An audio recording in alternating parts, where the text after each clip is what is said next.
Verso 33 diz assim: como são grandes as riquezas, a sabedoria e o conhecimento de Deus.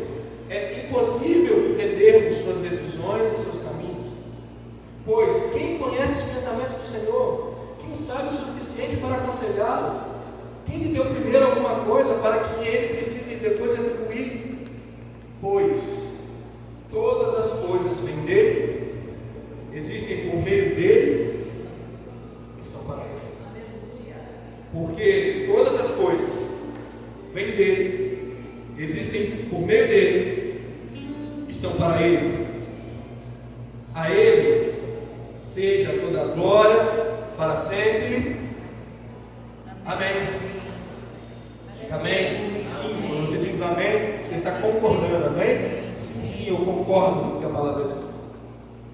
Aleluia. Paulo está escrevendo esse texto, capítulo 11, aqui. O contexto ele está falando para os gentios. É uma carta para os gentios. E especificamente aqui, ele está falando com os gentios para que eles não se enchessem de orgulho. Por qual motivo? O que estava acontecendo ali naquele contexto? Os judeus, todos sabem, rejeitaram o Messias, o Cristo, na sua grande maioria. Rejeitaram o Messias, o Cristo. Aqueles que eles esperavam, mas que não veio da forma que eles esperavam. E ao fazerem isso, Paulo está falando com os gentios. Por que eles fizeram isso? Vocês puderam receber o Evangelho da palavra e do próprio Cristo. E Paulo está nos advertindo, falando: se a rejeição deles, os judeus, trouxe tantos benefícios para vocês, imagina, pensem então, se esse povo se converter, pensem então, que esse povo que tem uma eleição, que sim são um povo escolhido por Deus, pense então se esse povo inclinar o coração para o Senhor, quão mais benéfico será para vocês. É dentro desse contexto que Paulo está falando. Então ele termina o capítulo 11 e é maravilhoso que isso aqui é uma canção, gente. É Paulo, como judeu que era, dizendo assim: eu não consigo entender a forma que o Senhor opera.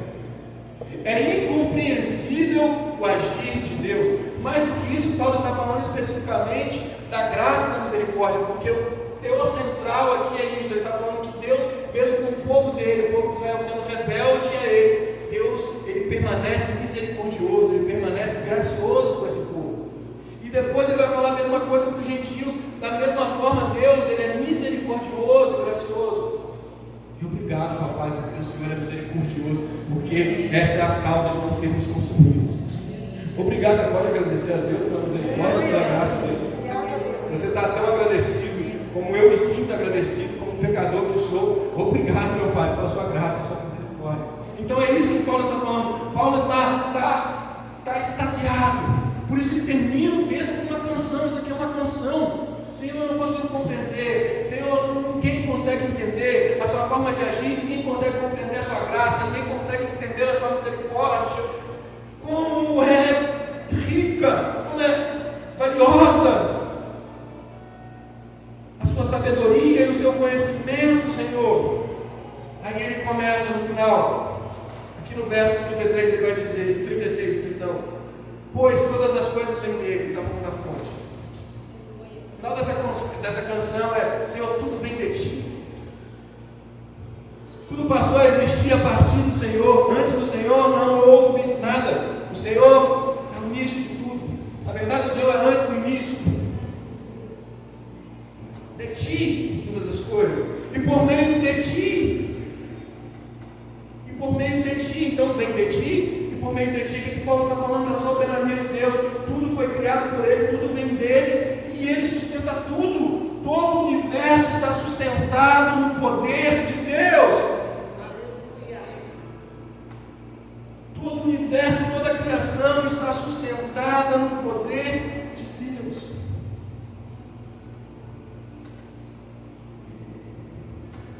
Porque tudo é por meio de ti. E também tudo é para ti. Então tudo vem de ti. Tudo é sustentado por ti. E tudo volta para ti. Início, meio, Senhor governa, soberano.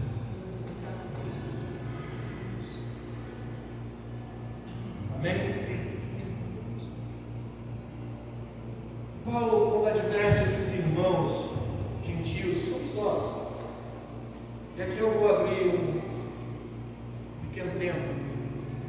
A Bíblia pede para que nós oremos por Israel. Amém? Jerusalém. Como nós devemos orar, não só por Israel, por Jerusalém, nós devemos orar pela África, qualquer um. Inclusive nós devemos orar até pelos nossos inimigos. Amém? É isso que a Bíblia fala. Mas claro, nós temos uma nação que foi atacada, e preste atenção, nós temos os irmãos deles, os palestinos, que provavelmente, eu não estou nem acompanhando isso, eu tenho orado por isso, vão ser atacados. Vidas, pessoas que Deus ama, que Deus derramou graça e misericórdia. E nós como igreja, nesse momento, eu quero te convidar, só abrir aqui um momento para que nós pudéssemos fazer isso, amém?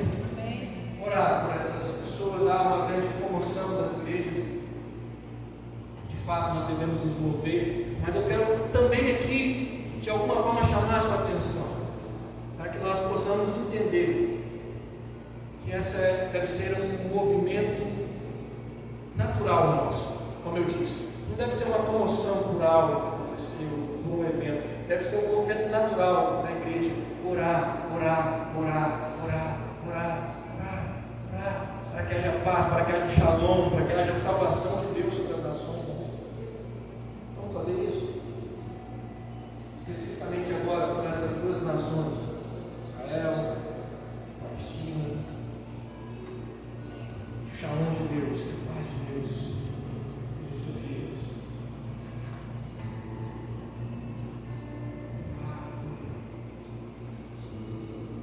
Senhor, nós falamos nesse momento como filhos,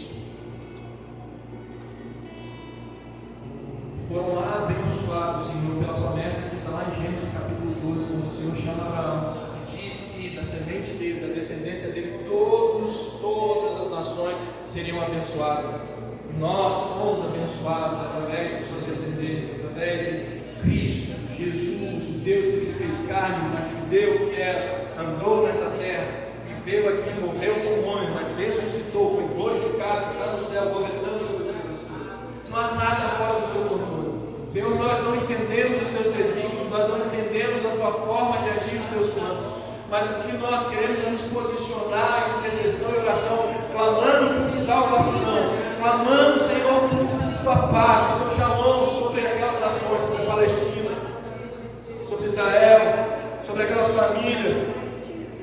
Senhor, que o Senhor possa alcançar esses corações e que, como só o Senhor pode fazer, no meio de um momento como esse, produzir salvação, produzir esperança, e um só somente, que é Jesus Cristo, seu Filho, Redentor e Remidor de nossas vidas. Não há vida fora de Cristo. Então que Cristo brilhe sobre aquelas nações em nome de Jesus. Em nome de Jesus. Em nome de Jesus. Amém, queridos?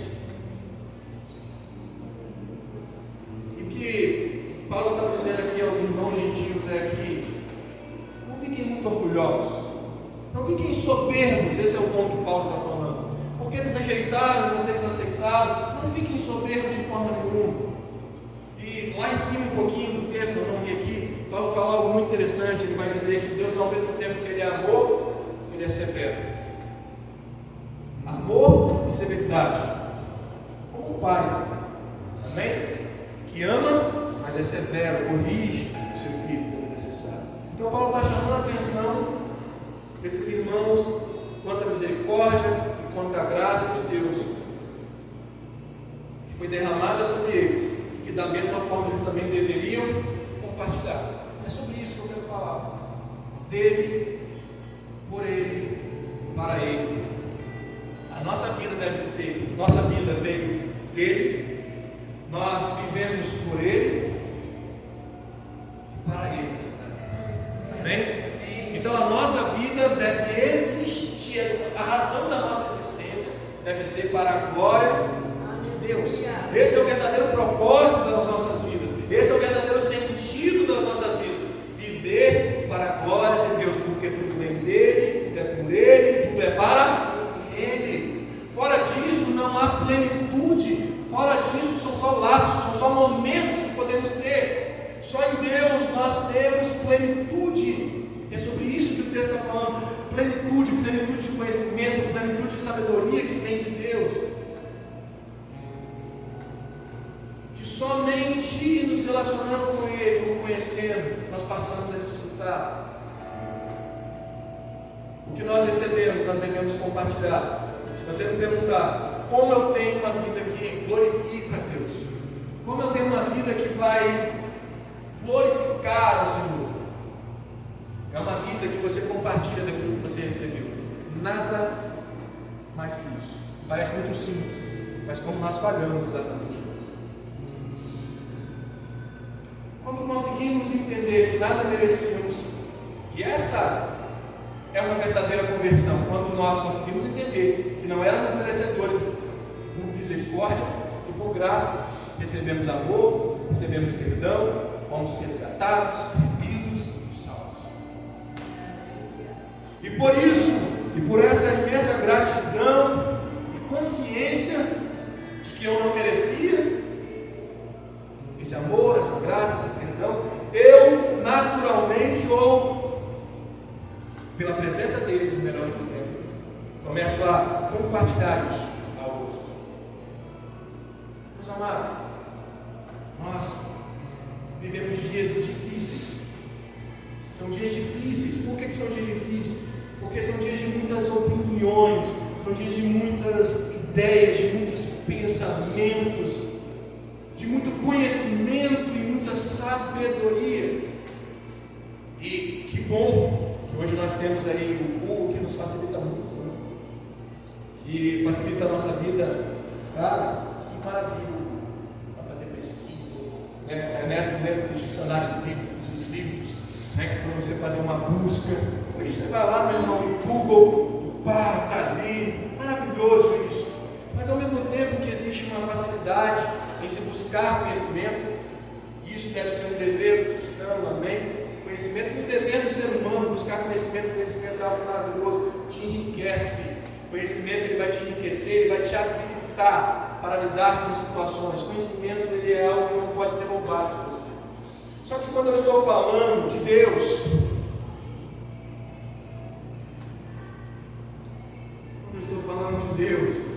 não basta conhecer sobre Ele,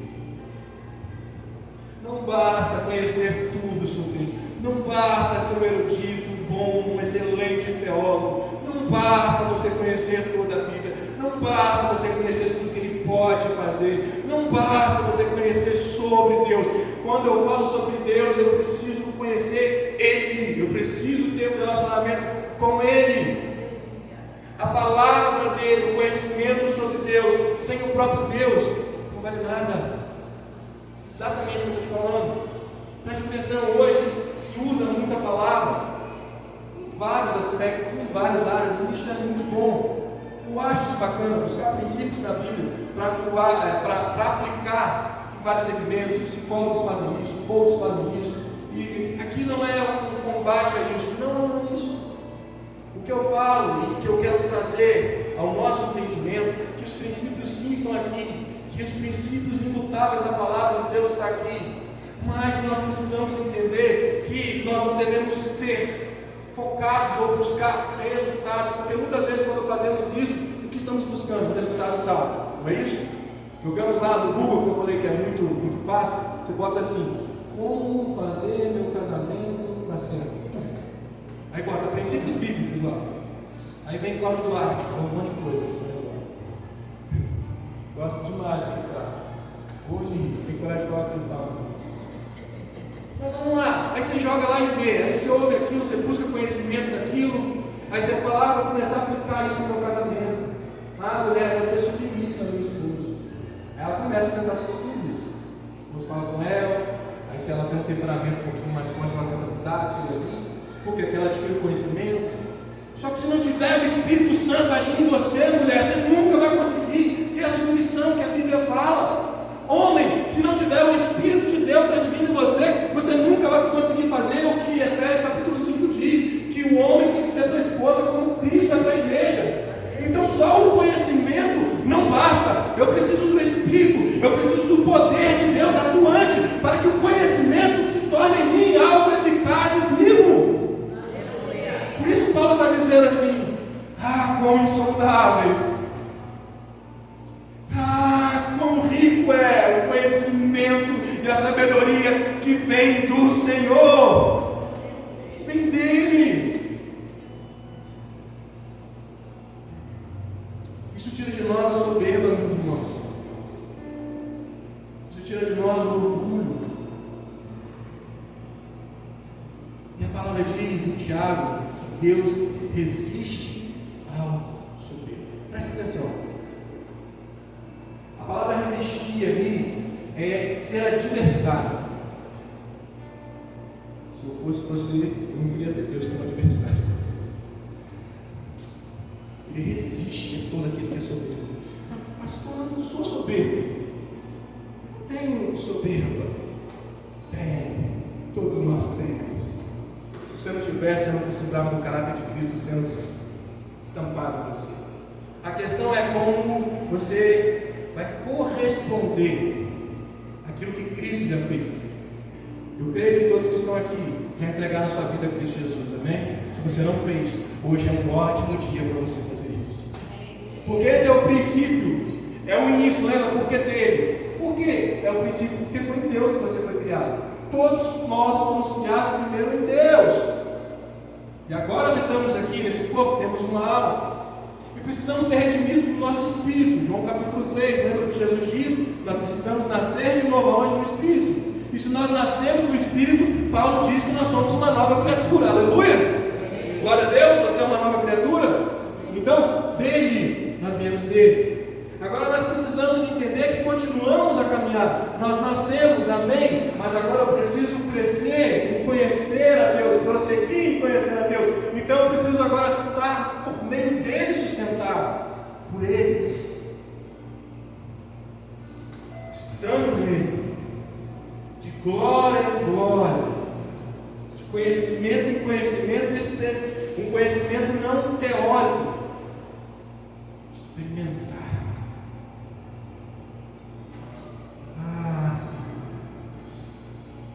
Para que a nossa arrogância, o nosso orgulho, ele seja abatido, para que a nossa inteligência seja humilhada, para que o nosso eu possa morrer. Você acha que como o nosso eu morre? Como eu consigo fazer o que Jesus pediu que eu fizesse? Seguir após ele, renunciando a mim mesmo e carregando a minha cruz. Como eu consigo fazer isso? Se eu não quero fazer isso de jeito nenhum, não sei você, talvez você queira. Eu diariamente não quero. Se não é olhar para Cristo, se não é olhar para a cruz dele e olhar e falar como eu não merecia, como eu era pecador e ele me alcançou, ele me amou. Se não é olhando para a misericórdia dele, se não é sendo inundado pela misericórdia dele todo dia, eu me torno o mesmo Júnior que eu era. Porque ele aqui, dentro de mim, ele ainda está habitando. O velho Carlos, o velho Ernesto, o velho Sônia, o velho Sandro, está aí lutando. Duas naturezas lutando dentro de você. Uma agora restaurada em Cristo Jesus, e outra ainda com influência do Adão, da Silão. Deus, quando olha para a terra, ele vê só dois homens, amém? Em toda a humanidade, Deus vê simplesmente dois homens na terra: Adão e Cristo. São duas naturezas, a adâmica e a de Cristo. Aqueles que agora estão em Cristo Jesus foram regenerados. Foram regenerados, foram tirados da condenação do pecado que havia e agora pertencem a Cristo. São remidos, redimidos, salvos, foram comprados com o sangue valioso de Cristo Jesus e ninguém pode arrebatá-los da mão de Deus. Por quê? Porque eles foram comprados com o sangue de Jesus. Só que estão sendo transformados, e é esse processo que nós estamos, por meio dele, amém? Estamos sendo transformados. E nesse processo, é esse orgulho, essa soberba que tem que morrer. Como eu estava dizendo, hoje em dia existe muito conhecimento, existe muita informação, existe muita coisa sobre Deus. E todo mundo quer opinar sobre Deus, quer falar sobre o que Deus quer e o que Deus quer fazer. E todo mundo quer falar, todo mundo quer dizer algo novo. Não tem nada de novo, amém? Está tudo aqui. E não tem nada que alguém possa te dar que não seja o próprio Deus. Então é um monte de gente vivendo das experiências de outros. como eu falei, buscando muitas vezes até de forma errada, uma solução para a vida, uma solução para a vida financeira, uma solução para a vida tal, buscando pessoas que têm, ele está falando sobre o princípio bíblico, mas não adianta o princípio, se você não aplica, você não vive isso, você não tem o relacionamento daquele que é o fundador do princípio. Aqui que está a questão. Ninguém pode fazer isso por você, né? Ninguém. É só você que se é salvo por Cristo Jesus, foi feito filho através de Cristo Jesus, você tem um caminho aberto. Você devia dar um aleluia por causa disso. Você devia dar um glória a Deus.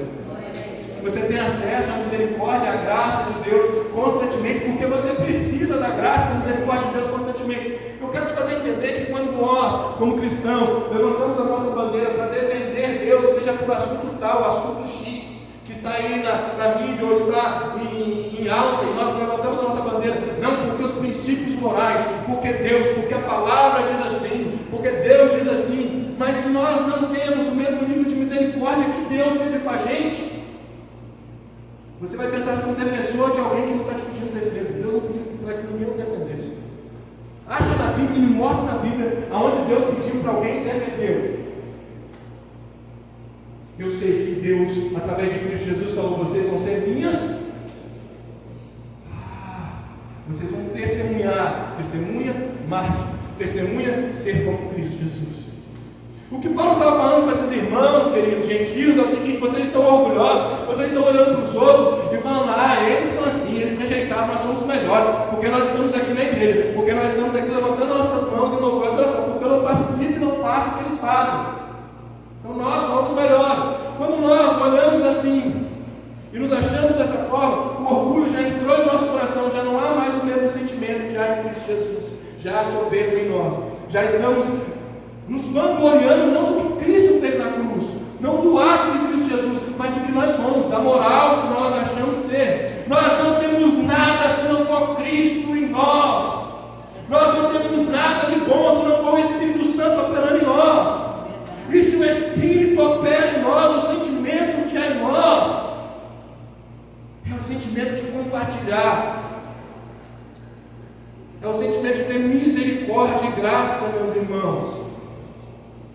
O que eu estou querendo falar para você nessa noite é que, não devo defender os princípios morais.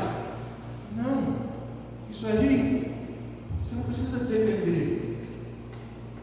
Sério, você precisa viver, primeiramente.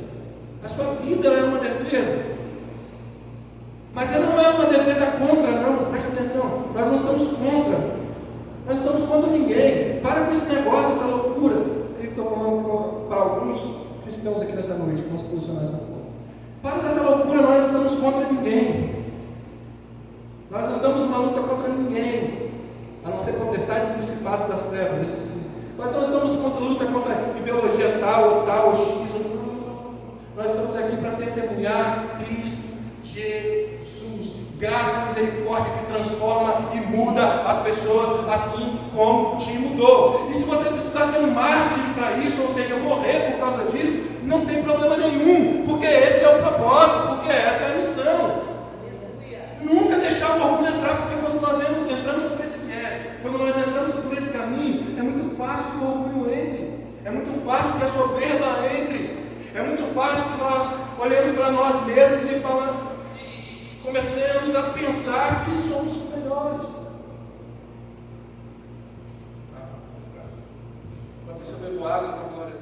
Aí nós passamos a viver o Evangelho, um cristianismo, para nós mesmos, aonde nós nos tornamos motivo, propósito, e esquecemos daquilo que fomos chamados. Esquecemos do nosso verdadeiro propósito. Qual é, que eu disse no início? Qual é o propósito? Viver para a glória de Deus. Então, viver para a glória de Deus não é você ter um carrão, amém, que você tem, que Deus te abençoe, e que Ele te dê dois, que dá para mim também, amém? Não é essa a questão, irmão. Mas viver para a glória de Deus não é o que você possui, não é o que você tem, não é seus testemunhos de vitórias e conquistas. O viver para a glória de Cristo é as marcas que você carrega de Cristo Jesus. É as marcas de misericórdia e de graça que você carrega.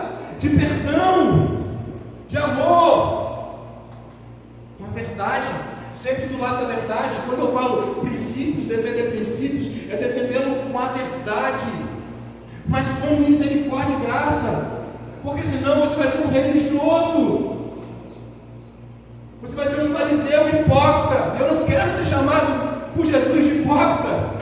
Chegar e falar, não, mas eu defendi o Senhor. Você não lembra não, Deus? Lá no Instagram, aquele monte de gente falando, aquele monte de povo que fazia isso e aquilo, e eu fiquei lá teclando, falando que não podia, porque Deus ia mandar para o inferno, e agora você vai me mandar para o inferno?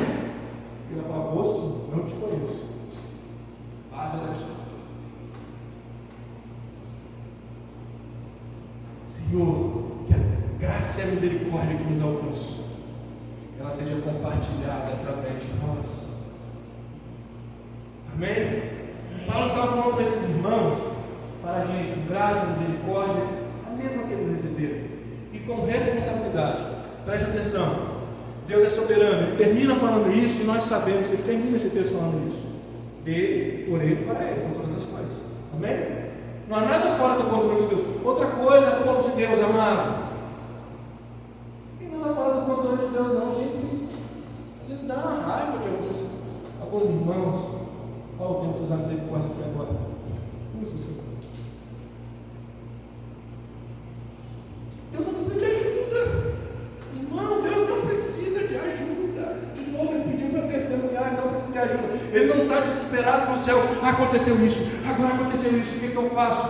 Deus está no controle de todas as coisas, porque dele, por ele, para ele, são todas as coisas. Ele tem um plano e ele vai cumprir o plano dele, do início ao fim. A nossa preocupação não deve ser ajudar a Deus, porque ele não precisa de ajuda. A nossa preocupação é, Senhor, como eu posso entrar no seu plano? Como eu posso participar daquilo que o Senhor está fazendo? Porque eu não consigo entender com o meu intelecto, o meu raciocínio. Seus pensamentos são maiores que os meus, seu conhecimento, sua sabedoria é imensurável. Mas, Senhor, eu posso participar. E se eu posso, como eu vou participar? De que forma então eu vou participar? Qual é a minha responsabilidade? Porque Deus governar sobre tudo, Deus ser soberano sobre todas as coisas, não significa que Deus é um Deus determinista, ou seja, Ele está te pegando aí como se fosse um robô, te obrigando a fazer o que tem que fazer, porque Deus está no controle. Alguns irmãos pensam assim, não, porque Deus está no controle, então Ele determina tudo o que vai acontecer. Deus também nos dá poder de responsabilidade e decisão, amém? Lá em Deuteronômio, Ele está falando para o povo dele, ó, estou colocando diante de vocês uma opção, uma escolha.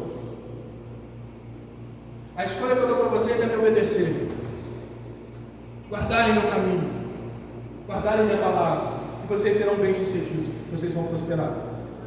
A outra não é uma escolha, não eram duas escolhas, era uma escolha. A outra era uma opção, se eles quisessem. Agora, se aí ainda Deus dá um conselho. Se eu fosse vocês, é muito gracioso, é muito misericordioso.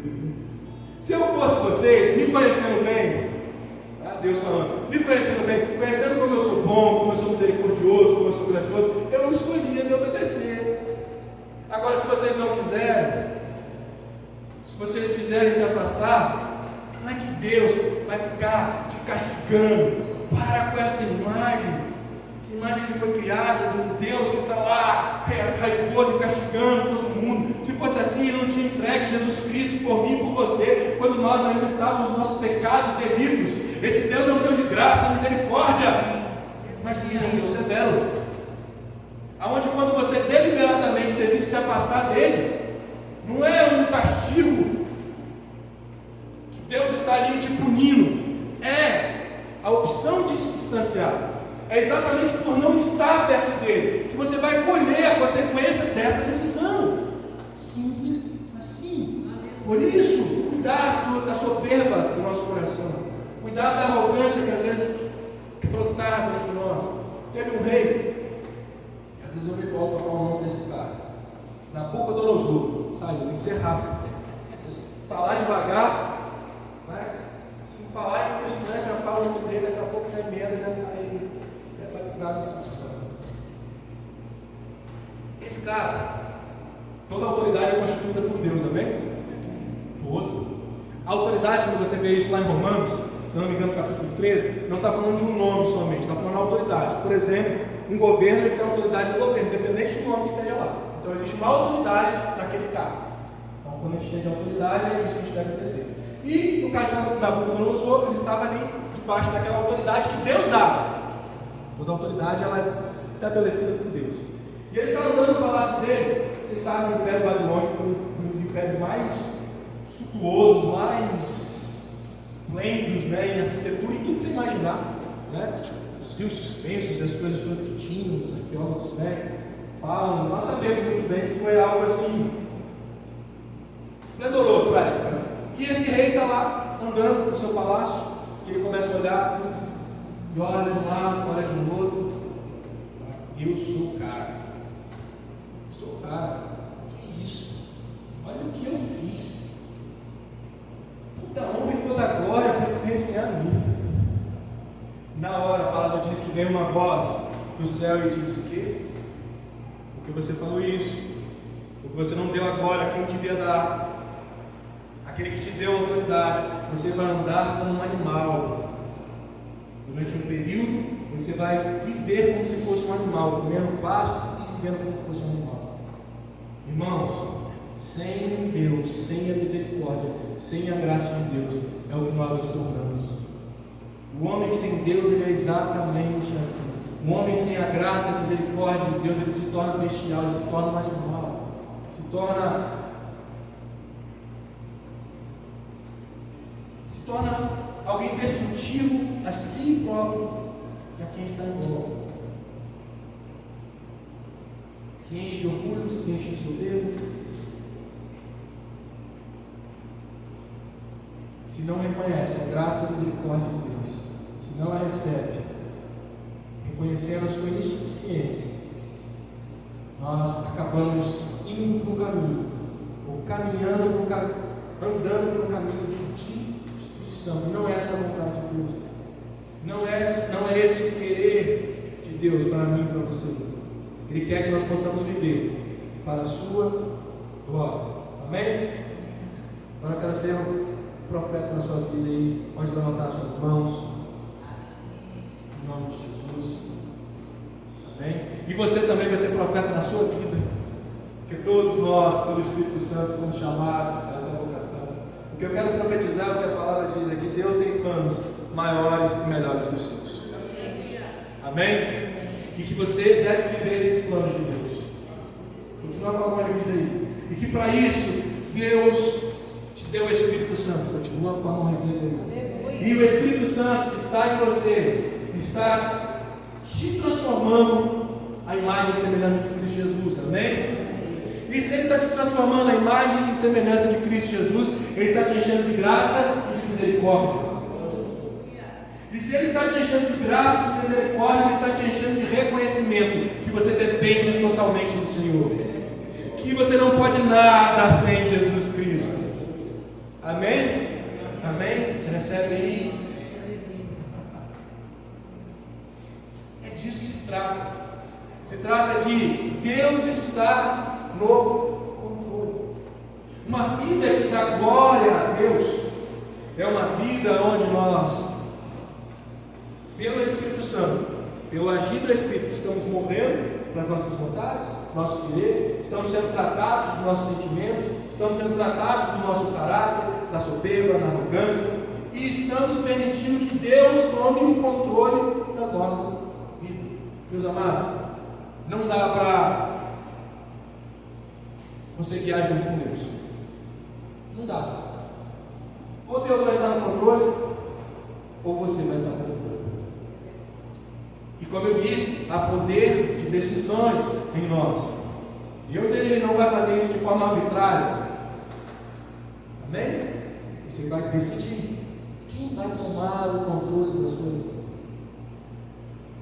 É uma pergunta que você pode pensar em alguns minutos.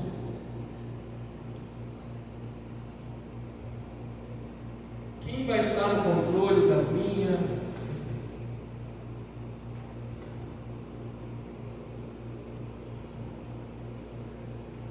Se você permitir que Deus esteja no controle da sua vida, a primeira coisa que você vai ter que entender é que resultados não significam a aprovação de Deus.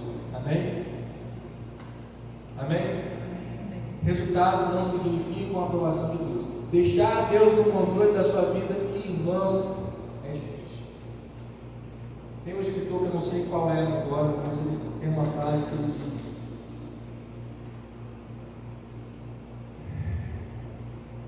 vou lembrar da frase aqui, se eu não lembrar agora até o final.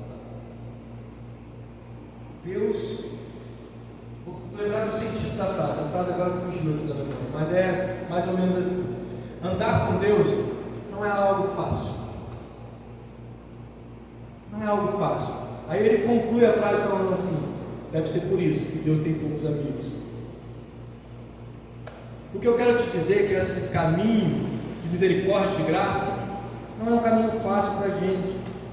E só conseguimos viver uma vida que glorifica a Deus se nós decidirmos deixar Deus no controle. Se decidirmos de fato correr das nossas vontades, porque constantemente a gente vai estar lutando contra isso.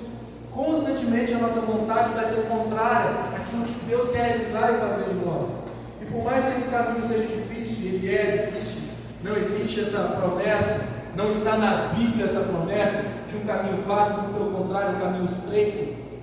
É um caminho difícil, mas deixa eu te dizer algo: não há um caminho mais prazeroso que esse. Não há um caminho mais transformador que esse. Um caminho que te liberte, que te dê a verdadeira liberdade. É um caminho realmente onde você vai se tornando aquilo que você foi criado para ser. Presta atenção, toda vez que alguém crê em Cristo Jesus e nasce de novo, esse nasce de novo tem um significado muito poderoso. É como se Jesus ali em João 3 estivesse dizendo: nascer de novo é voltar ao dele. Lembra do dele? Dele, por ele, para ele. Voltar ao dele é o quê? Volta ao projeto original. Só que pensa no negócio: quando você volta para o projeto original dele, você foi todo remodulado, todo recalchutado durante esse tempo. Você viveu um monte de coisa. Você tem um monte de coisa aí na sua alma. Você tem um monte de hábitos, você tem um monte de costume. Você tinha uma natureza caída, que foi regenerada, mas ainda está em você, como eu disse. Aí você volta no dele, lá no princípio do projeto original. Só que você viveu talvez 15, 18, 20, 30 anos. Quando você entregou sua vida para Jesus? Não sei. Ali é o ponto de início. Nesse ponto de início você começa a viver agora por ele. Só que é uma luta ali. E essa luta ela permanece. Por isso eu falo, sempre a sua vontade é contrária muitas vezes à vontade de Deus. E quando eu decido deixar Deus no controle, eu estou dizendo assim: Senhor, a maioria das coisas que eu vou ter que fazer agora parece que eu não quero fazer. Consegue entender isso? Daqui para frente agora, o Senhor no controle, a maioria das coisas que eu irei fazer são aquelas que eu não quero fazer. São aquelas que agora, porque o Senhor habita em mim, seu Espírito habita em mim, Ele vai me impulsionar, Ele vai realizar em mim esse querer e esse efetuar. Só que esse poder de decisão não está em Deus, aí que é o ponto. Esse poder de decisão em fazer está em quem? Está em nós. Está em nós. Bill Johnson, esse aqui eu anotei. Da próxima vez eu anoto, porque eu não fui passando vergonha na frente de vocês. Amém? Bill Johnson tem uma frase que eu gosto muito. Ele diz assim: para você experimentar a paz que excede o entendimento, você precisa abrir mão do direito de entender. É assim. Se você quer que Deus controle a sua vida, que Ele tome o rumo da sua vida, você vai ter que largar a mão do volante, irmão. Se você quer ter uma vida que glorifica a Deus, que dá glória a Deus, você vai ter que morrer. Você vai ter que morrer, não tem outro caminho. É deixar Deus no controle total. Porque você não consegue compreender e entender a forma que Deus age, a forma que Deus faz, a forma que Deus exerce misericórdia, a forma que Deus exerce amor. Mas entenda, Deus nos escolheu. Deus nos escolheu se você é filho. Deus te escolheu, Deus me escolheu para agora, nessa dispensação, expressar esse amor, essa misericórdia, essa graça. Mas qual é o problema? Muitos não conseguem experimentar, muitos não conseguem viver essa graça, essa misericórdia.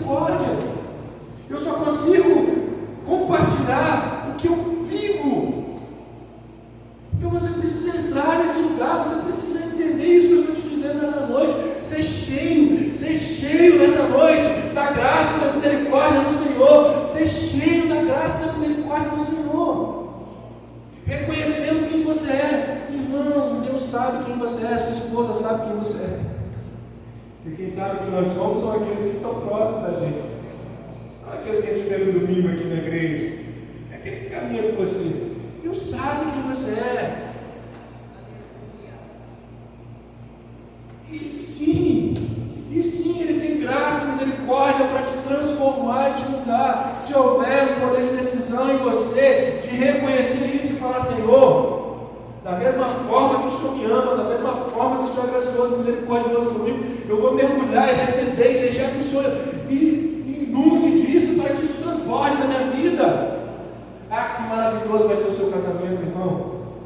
Que maravilhoso vai ser o seu trabalho na segunda-feira, principalmente para aquelas pessoas que convivem com você lá. Que aqui na igreja, graça e misericórdia, no culto, levantando as mãos e cantando louvor. Graça e misericórdia lá fora. Graça e misericórdia é algo que flui do nosso interior, pelo que nós recebemos e vivemos. Uma vida que glorifica ao Senhor.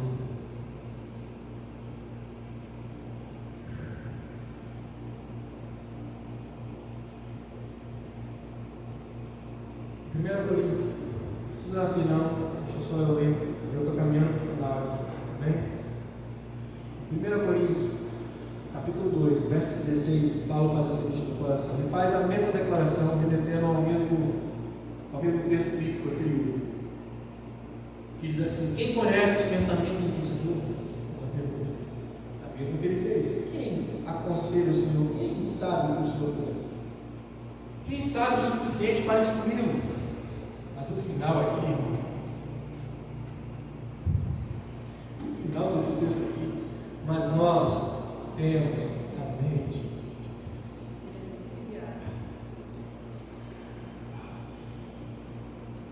Pouco antes desse texto ele fala assim: ninguém conhece o homem a não ser o seu próprio espírito. Ninguém conhece você melhor que você mesmo. Ninguém conhece a Deus melhor que o seu próprio espírito. E aí ele vai falar assim: mas nós recebemos o Espírito de Deus. E por que recebemos o Espírito de Deus? Aquilo que antes era inalcançável, inacessível, agora, pelo Espírito de Deus, eu posso conhecer a vontade de Deus. Agora, pelo Espírito de Deus, o que eu não entendo, eu posso experimentar. Por isso que é a paz que excede todo entendimento. É onde meu entendimento, onde meu conhecimento não alcança, a minha intimidade, meu relacionamento com Deus faz com que eu receba, faz com que eu desfrute dessa paz. Por isso é o amor que lança fora todo medo. Porque no momento de medo que te paralisa, porque o medo faz isso, no seu conhecimento, no seu intelecto não há o que fazer, mas o amor de Deus, ou seja, meu relacionamento com Ele, faz com que o medo seja lançado fora. Nesse texto de 1 Coríntios capítulo 2, no início do texto, Paulo está falando assim: eu não vim pregar para vocês, eu não vim anunciar Cristo com palavras de conhecimento e sabedoria humana. Eu vim falar através do poder de Deus.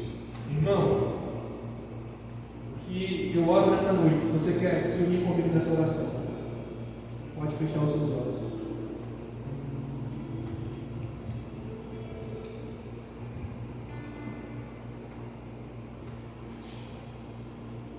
Para que o Senhor possa resplandecer através de nós, através de mim, para que minha vida glorifique ao Senhor.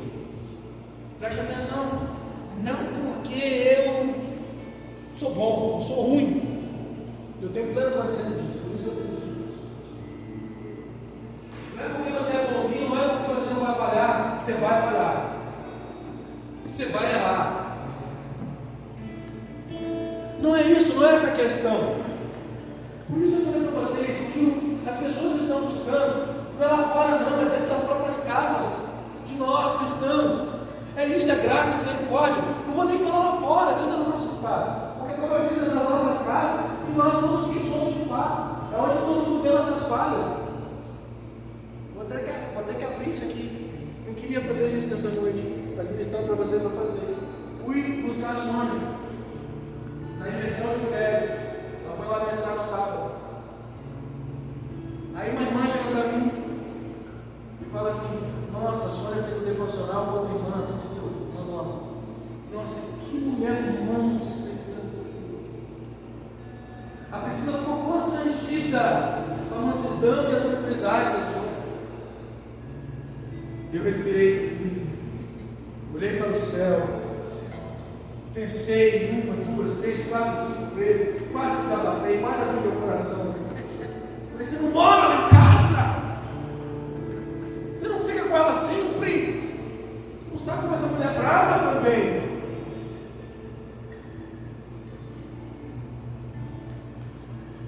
Porque ela tem falhas, como eu tenho falhas.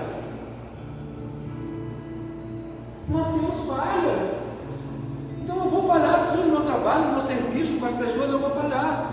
Só que se eu quiser estabelecer e colocar um muro, aonde é isso que eu estou falando, aonde era o que esses irmãos estavam fazendo. Não, eu mereço, eu sou aqui, sou crente, tá? Sou crente, sou santarrão aqui. Se eu coloco esse muro de arrogância, de soberba, eu não testemunho Cristo. Agora, eu conheço as falhas dela, ela conhece as minhas falhas, mas se eu ajo com ela com misericórdia e graça, e ela comigo com misericórdia e graça, nós temos unidade. É o que Paulo estava falando para esses irmãos. Com os irmãos judeus, vocês precisam se unir. A unidade, ela produz algo poderoso.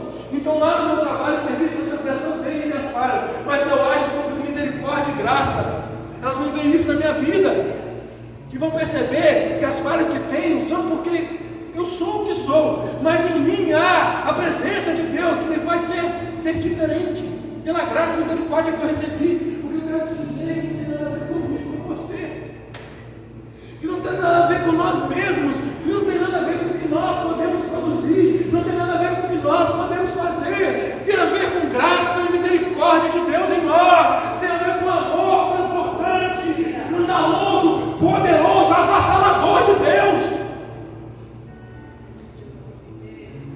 que nos une nas nossas debilidades, nas nossas deficiências, nas nossas fragilidades. O poder dele se aperfeiçoa, a graça dele é derramada, a misericórdia dele é derramada, o perdão é derramado, o perdão é abundante, a misericórdia é abundante, a graça é abundante.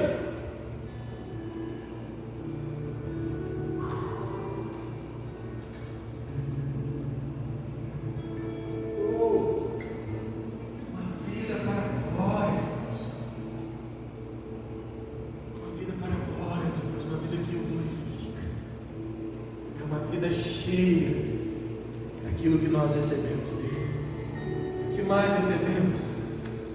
Não graça, senão misericórdia. Nossas vidas glorificam o Senhor. Nosso viver glorifica o Senhor. Que nossas canções não sejam canções de domingo, mas que sejam expressões da nossa vida, no nosso dia a dia. Que os nossos pensamentos e a nossa mente não seja mais uma mente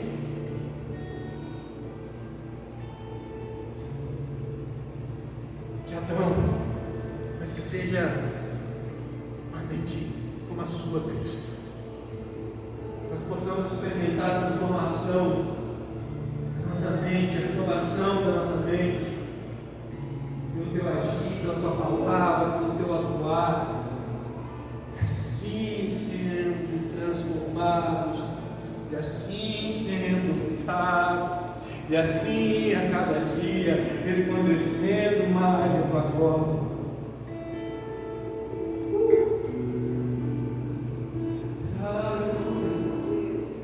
Aleluia, aleluia, aleluia.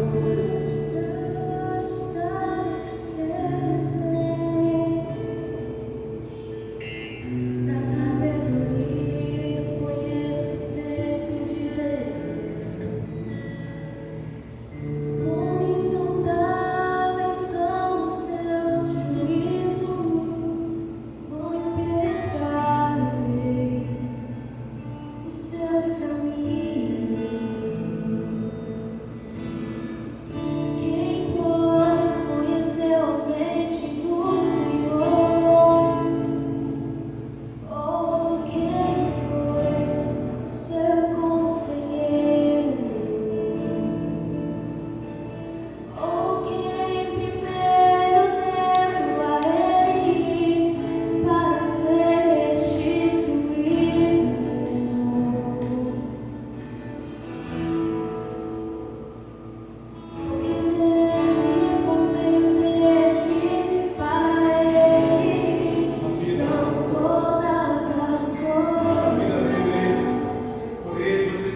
Tudo errado. pecado, mas porque